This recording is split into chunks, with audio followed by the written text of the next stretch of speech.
Kumusta mga kanoisi? Welcome back sa ating YouTube channel, Filipino Easy. So, ngayong araw, another update naman tayo. About naman ito kay Chanrel Casimiro or ang angas ng Pinas Cuadro Alas.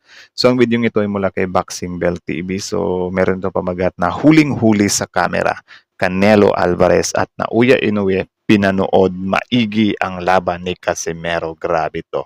So, alam naman natin na usap-usapan nga ngayon ang aangas ng Pinas kasi round 1 lang yung kalaban niya sa likod or sa kabila ng mga pambabatikos or pangdadoubt sa kanya, no? So nagawa niyang itumba yung kalaban niya kahit na sobrang grabe yung controversy niya ngayon before yung laban.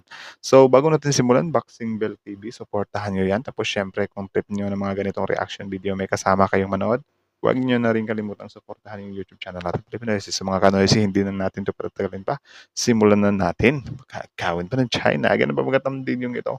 Huling-huli sa kamera, Canelo Alvarez at Naoya Inoue, pinanood maigi ang laban ni Casimero.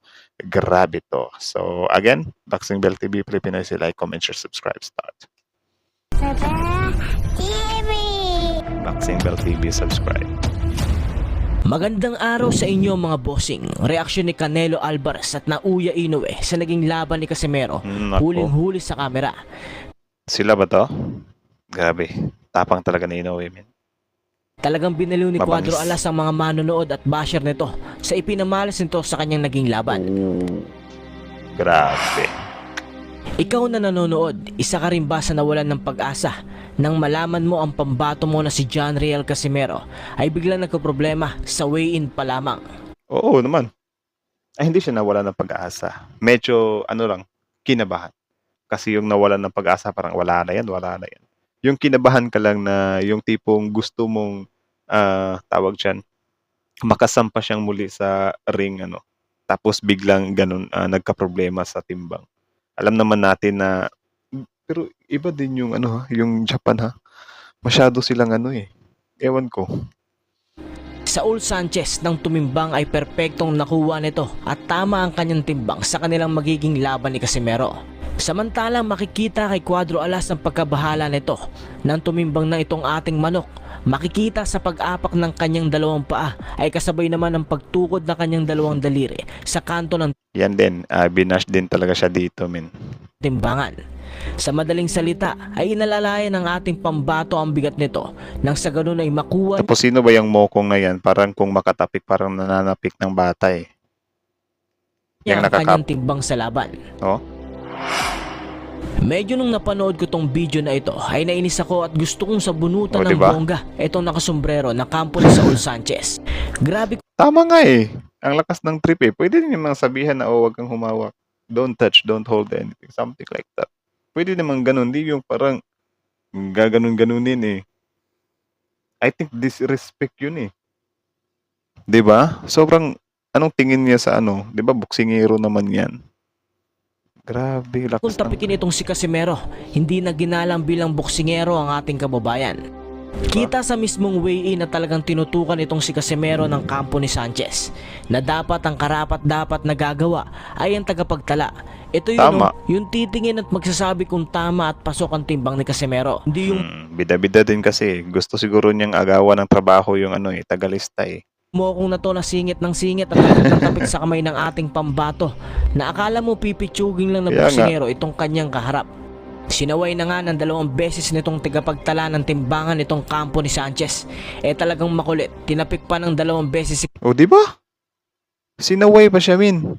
Kita nyo yun, ginanon Parang naiirita na rin yung yung tagalista Dabida-bida masyado. Tignan nyo ulit yung mokong na to na singit ng singit at tapik ng tapik sa Tingnan kamay nyo, ng ginanon ating yung kamay. pambato. O, di ba? Na akala mo pipitsugin lang na boksingero itong kanyang kaharap. Sinaway na nga ng 2 beses nitong tigapagtala ng timbangan itong kampo ni Sanchez. Talagang makulit, tinapik pa ng 2 beses si Casimero. Gara, Siguro kung hindi nakapokus si Casimiro dyan sa sa timbang niya, baka na niya na yan. Sarap din hambalusin ng planggana. Hindi pa dyan natatapos. Sa mga hindi pa nakakaalam, masyadong ginipit si Cuadro Alas dito mga bossing. Sa mismong laban ay dapat mas malaki ang gloves na gagamitin itong si Casimero. Wala itong masyadong epekto kapag tumama kay Saul Oo nga mas malaki nga yung gloves niya 'Di ba? So, parang ano pala 'to men, parang inattempt siya na dayain. Iba talaga yung angas ng Pinas men. Parang ano, ganyan na ba talaga sila katakot, ha, sa angas ng Pinas? Sinusubukan nilang dayain, eh. Sanchez, para kang tinamaan ng suntok na meron kang suot na headgear. Hindi pa natatapos dyan dahil from 122 pounds super bantamweight, kailangan sa mismong maging laban ay magtimbang lang itong si Casimero ng 128 pounds. Kailangan pang tuyuin masyado itong si Casimero. Anong kayamado ang ating magiting na kababayan bago ito sumabak sa laban? Ito nyo makikita ang totoong supporter ni Cuadro Alas at mga Kulang sa disiplina yang si Casimiro kaya kinakapos lagi yung stamina. nagpapanggap lamang. Lumabas ang samot-saring komento ng mga boxing fans. Bagsak na talaga si Casimiro, mga mayabang kasi. Ulit-ulit talaga, no? Like, hindi talaga nila naiintindihan men na yung pagyayabang ni Casimiro is more on pay-per-view lang ba. Siguro talaga yung mga kababayan natin is nasanay sila men sa estilo ni Manny Pacquiao. 'Di ba? Na parang pagpapakumbaba ka lang. Eh, ganun eh. Tumatakbo yung panahon natin eh. 'Di ba? Patagal tayo ng patagal eh. 'Di ba? So kapag nag-change yung ano natin, nag-e-evolve yung panahon natin. Of course, may mga lilitaw talaga diyan na bago. Kumbaga, yung mga ganyan, mga personality na nila yan or yung mga diskarte na nila yan. 'Di ba?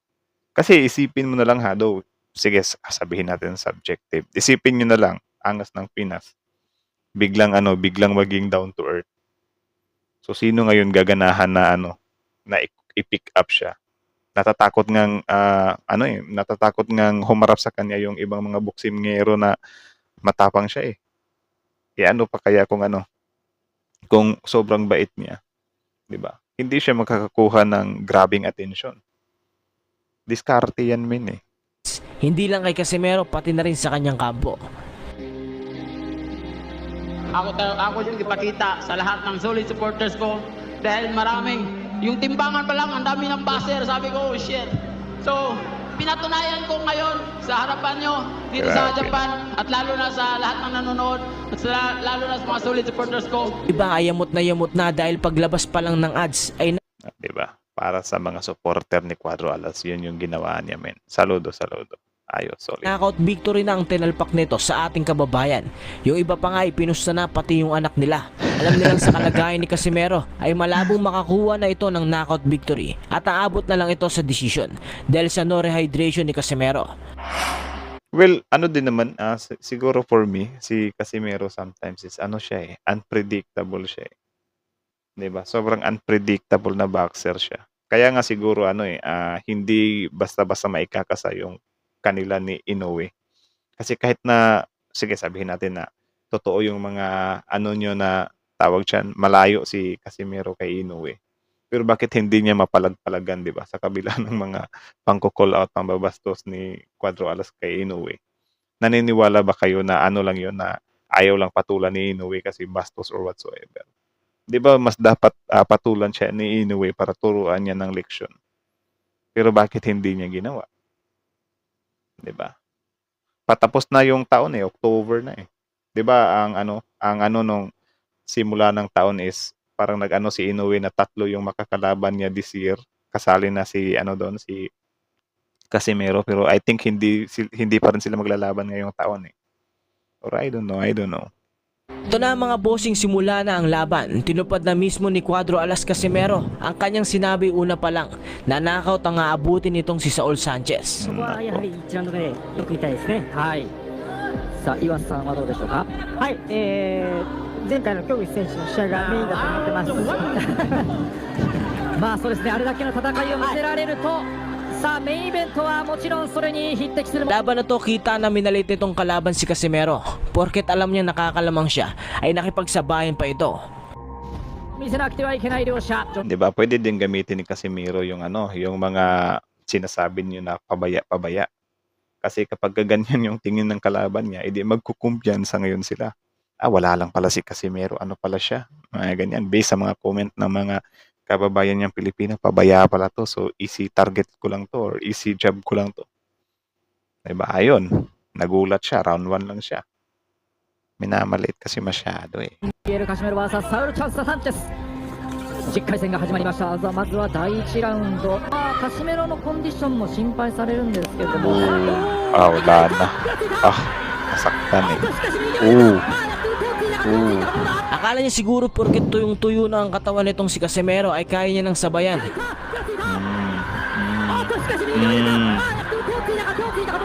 Grabe, kinombo bigla. Buti na lang naawat agad ng referee. Kung hindi, wala na, bulagta. チェスもいいカウンターあったんですけどね、勝った後に。いや、さすがカシメロ、攻撃力ありますね。いきなりだ、まだ30秒経っていません。まずは、ダンを奪ったのはジョン・リエル・カシメロ。 Hindi nito kinakatakutan ang pagiging isang knockout artist nitong si John Riel Casimero. May pagpalitan pa nga ng suntok dito pa mismo kay Casimero. Hindi niya siguro alam na ang kanyang kaharap ay napapabilang sa ranking ngayon ng bantamweight na may naitalang impresibong panalo. Tama. Kaya nga, medyo hesitant din yung hesitant din yung ibang boksingero na harapin si Casimero eh. Kasi kung gusto naman din talaga nila na parang, kasi hindi ako naniniwala na parang ayaw lang nilang kalabanin si Casimero kasi parang walang bilang. Hindi ako naniniwalang ganun eh. May something takot talaga sila kaya ayaw nilang harapin eh. 'Di ba? Kasi I think pwede naman nilang gamitin si Casimero as pampadagdag ng dagdag ng record nila if ever na confident talaga sila na matatalo nila si Casimero. Pero hindi ganoon eh. Parang nangingilag sila eh. まあ、なんとかちょっと手を思わずついてしまったというようなことになりました、サンチェス。ただ、カシメロはかなりかかっています。 Matigas pa na mukha ni Casimero. ランキング、世界ランキング入りはしているんですけれども、こちらはバンタム級でのランキング入りということで、まあ、階級で言いますと、岩瀬さん、重いんですよね。 Tumatanggap nga lang ng suntok yung こ mukha の niya. 辺りはまたこちらのコンディションもどうかというのが気になります。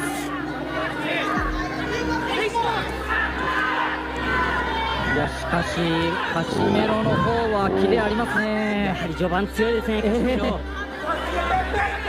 Hindi mahilig si Casimero sa mga cover na mukha Iba din yung niya. いきなりダウンが生まれました。まあ、ただそこからサンチェスの方もいいパンチを返しました。ちょっとこれは目が離せません。なっちゃう。 Umiilag lang eh, yun, no? サンチェス Kita nyo yun, tumatanggap lang ng suntok eh. Parang gumaganon. Ewan ko lang talaga kung kakayanan ni Casimero yung suntok ni Inoue. So comment nga kayo sa baba guys kung kaya niya ba na mainda yung suntok ni Inoue sa mukha niya. Kasi sa mga ganitong boxers parang kaya niya lang eh. Or parang na natatanggap niya lang. 得意なんですよ。もうためを作らずに左利きうまく打ち込めるんですよね。 Alam ni Casimero na hindi siya pwedeng magpa-late game sa kanyang sitwasyon. Kaya bumanat na ito ng bumanat pagtunog pa lang ng bell. Boom. Grabe. 2 beses bumagsak sa bigat ng kamao itong si Sanchez.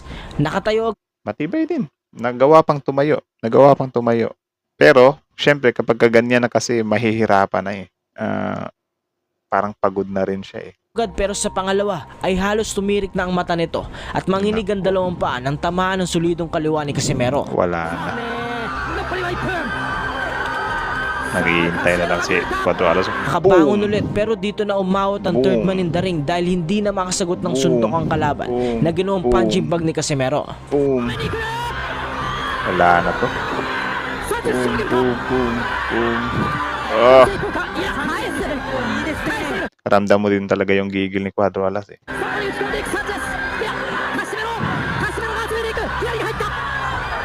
Wala na. Parang lasing na.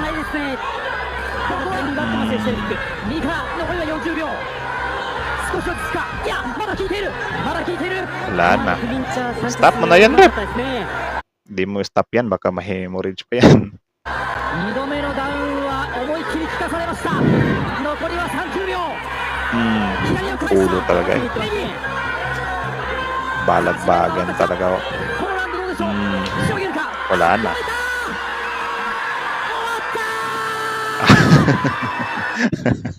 Ang kulit eh. Nag-push up ng one hand eh. Sayang-saya yung Aminin team man nila. natin or hindi, si Casimero ang kasalukuyang nagbibigay excitement sa mga Pinoy boxing fans. Yeah, I agree. I agree. Sabihin na natin na angas ng Pinas. Sabihin na natin na marami siyang hater. Pero for me kung babalansehin natin yung hater, baka nasa 20% lang yung hater eh. Over sa sumusuporta talaga kay Cuadro Alas. Di ba? Kasi yung hater naman din talaga. Ewan ko lang din men. Kasi yun nga, nasanay sila eh. Nasanay sila sa style ni Manny Pacquiao na down to earth pero nambubugbog sa ring. Which is yun nga, hindi naman din natin pwedeng kontrolin lahat ng mga Pinoy boxers na parang lahat ng Pinoy boxers gayahin niyo si Manny Pacquiao na tahimik lang sa mga weigh-in, tahimik lang, walang call out. Hindi ba? Para hindi nakakahiya kapag matalo. Paano yung ibang mga Pinoy boxers na magbi-build sa sila ng mga mga magbi-build sila ng mga character nila ba na original. 'Di ba? May originality yung character nila. Kasi, sorry for the word sa originality kasi din yun, baka sabihin naman ng iba na marami namang mga mayayabang sa ibang bansa. Yung ginawa ni Casimero parang turman lang din eh. So parang something like that. Sige, kahit ganun na lang. Kahit dito na lang sa Pilipinas na haluan din natin ng mayabang, may kwela, mga ganun ba? 'Di ba? Or may Pinoy na bakla na boksingero. Mga ganun ba? 'Di ba? Huwag nating anuhin si Cuatro Alas na kesyo ganyan gayahin mo si Pacquiao kasi yun nga yung mga boxers kasi ngayon kung gusto nilang bumenta yung laban nila, need talaga nila magkaroon ng mga call out. Bakit sila Garcia ba na mahilig mang trash talk, kinalulo ba sila ng bansa nila? Hindi naman, 'di ba? Ang apektado naman yung mga yung ibang bansa lang naman eh. Yung mga kalaban lang naman eh, dagdag hype lang naman 'yan. Pinoy lang naman talaga yung yung kay Cuatro Alas, iba siya. Nagagalit yung mga kalaban niya, pati yung Pinoy niya. So, ewan ko kung bakit hindi naiintindihan, kapwa Pilipino naman talaga tayo, di ba? In the end, bandila pa rin naman ng Pilipinas yung dinadala niya. Matapos ang era ng ating pambansang kamao na si Manny Pacquiao, this is John Riel Casimero era now. Kaya hinay-hinay lang sa mga basher ni Casimero dyan. Tama. Baka umalis na ito sa mundo natin. Mukhang wala nang makakatalo sa kanya sa palakasan. Masyado na siyang malakas para sa mundo ng mga tao. Kaya kailangan na niyang pumunta sa Parang si Tagoro. mundo ng mga halimaw.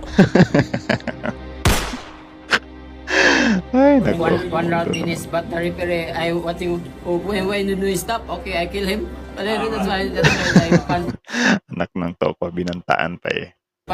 fans. Alright. But then, before the fight, Kung isa ka Iba sa din mga nagkagusto sa ating tampok ngayon, ay malaya kang So, yun lang naman mga kanoisy. So, yun, ang video yun ay mula kay Boxing Bell TV. So, supportahan nyo yan. Original video link in the description box below. Subscribe nyo rin.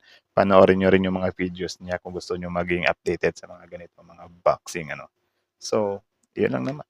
Again, also, bago nyo iwan yung channel natin, huwag nyo na rin kalimutan mag-like, mag-share, mag-comment, at mag-subscribe. So, kita nyo naman yun. Malinaw pa sa klaro yun, men.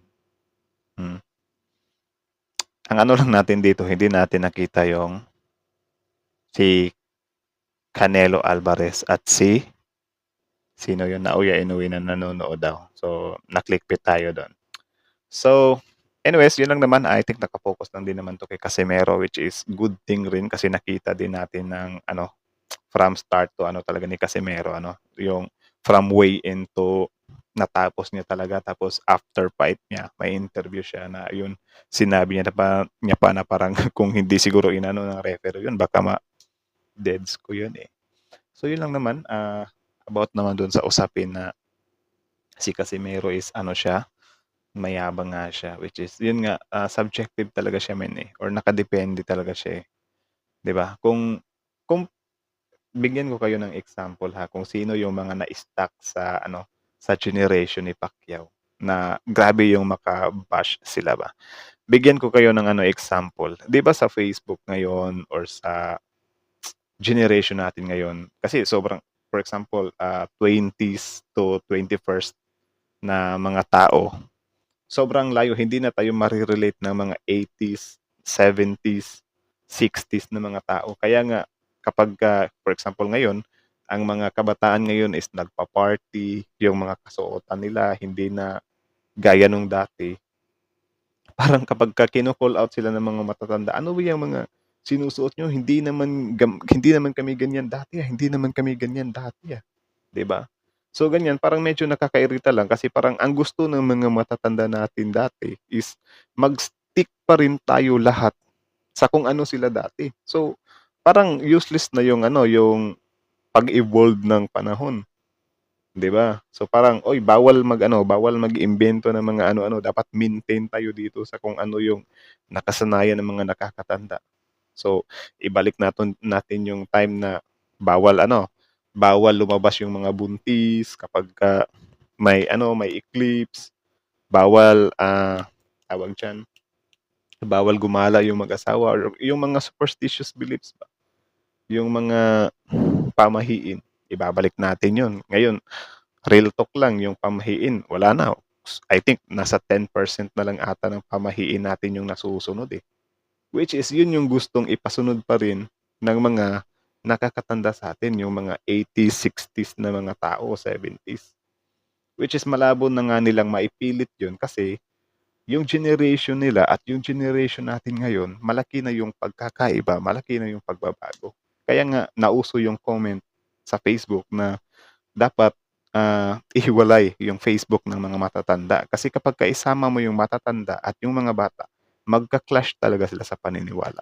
Same lang din yan dito kay Casimero, na yung mga fans na gusto nila yung time ni Manny Pacquiao na magpapakumbaba ka lang sa mga weigh-in or sa before ng laban. Tapos ngayon, may mga fans, ang mga boksingero tayo na nag-iiba na sila ng mga strategy nila. Nag-iiba na sila ng mga personality nila. Hindi na nila i-appreciate yun kasi yun nga, nasanay sila kay Manny Pacquiao. Sobrang close-minded na sila ba na pwedeng magkaroon tayo ng iba't ibang klaseng Pinoy boxers. Which is wala namang mali dun. Diba? Especially like that, dapat understood na yun sa karamihan sa atin na sa boxing talaga, need ng hype. Isipin nyo na lang guys kung walang basher si Casimero, do you think yung boxing dito sa Pilipinas, ma-enhance siya or maha-hype siya dito sa Pilipinas? Ay, isa din yung mga basher sa nagpapa-hype eh. Pero yun nga lang, sobrang pangit din kasi kung pwede nating i-hype si Casimero in a good way, di ba? Dapat in a good way na lang din natin siyang i-hype, hindi yung in a bad way. Kasi ngayon, ang nangyayari, naha-hype si Casimero eh. Through bad way na, for example, may solid supporter na Manny Pacquiao, i-share yung video ni Cuadro Alas na nag-aangas sa weigh-in, tapos sasabihin niya doon, ang hambog-hambog talaga, tapos matatalo lang din naman yan, something like that. So, na-share yun ng tao na may 2,000 friends, edi kumalat yung pangalan ngayon ni Casimero. So, yun yung hype, di ba? Yun yung market din ni Casimero. Kasali din yun sa market. Pero siguro yung over na bashing na kahit anong gawin niya is pupunahin na ng tao. Yun na yung hindi tama eh. Or yung iba kasi, wini-wish na nila na sana matalo ka, sana lumaos ka. Dahil lang sa hate nila ba? Which is nagiging unhealthy na yung bashing ng tao. Yung criticism ng tao, hindi na akma. So, sobrang nakakalungkot lang kasi yun nga, mga close-minded sila. Siguro naiwan sila sa era ni Manny Pacquiao na tahimik lang, tapos pag-akyat ng ring ng bubugbog.